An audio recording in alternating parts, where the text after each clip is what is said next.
The Packers have played their 4 quarters. Now it's time for the 5th quarter. Did you really get ruffled when the criticism was piling up when it was 34 this week, 44 the next, 47 Nashville, 42 Washington? We were coming at you pretty hard.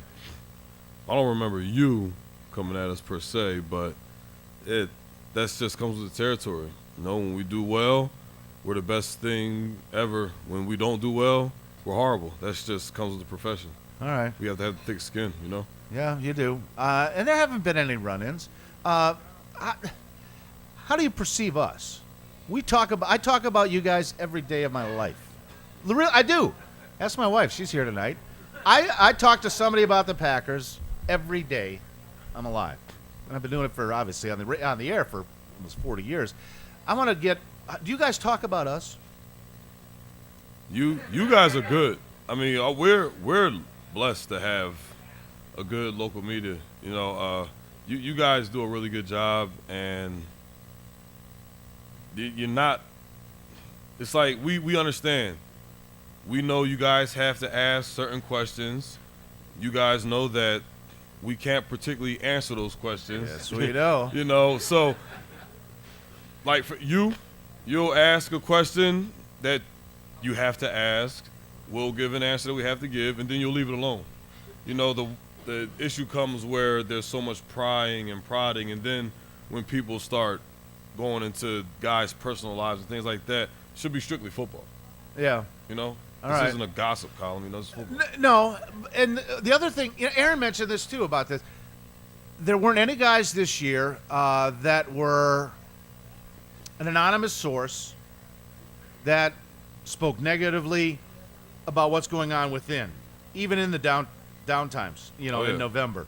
And that speaks highly of the character in the room, because that is how a bad locker room can become catastrophic, and you can go from 4-6 to 4-12, right? Yeah. If there's any of that going on. Yeah, it's cancer. It's cancerous, and it spreads, and it just doesn't do anything but destroy us. Do you self-police that kind of thing? Like if you hear about something that someone might have said or is being used as a source to kind of shed negative light on what's going on? That's never been a problem that Yeah. at least I've seen since I've been here. So there isn't much self-policing because there's anything to police. I think it's because of the type of guys that we have. We don't Right. have guys that are going to bring unnecessary drama and tension amongst the team. Point. Yeah, that's right. But, but the PR staff, you guys get schooled about this every week. Media topics. Here's what's probably going to be coming from us.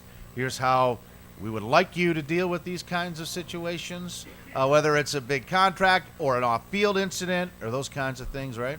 Right. They don't want us to be thrown off guard with anything, so they let us know, hey, these are the possible topics, and that way guys leave the meeting already formulating an idea of what, Right. how they'll answer the questions regarding those topics. And you are right. We could be the New York Daily News or Philadelphia media. Brutal. Yeah, I'm from the Philadelphia You know. area. It's rough. Yeah, it's rough. Yeah, they'll eat you up, man. And It's they will bad. just, they will rip. But then you rip. win 3 games, and they'll say you're going to win the Super Bowl. So at least we keep things in a perspective around here. All right.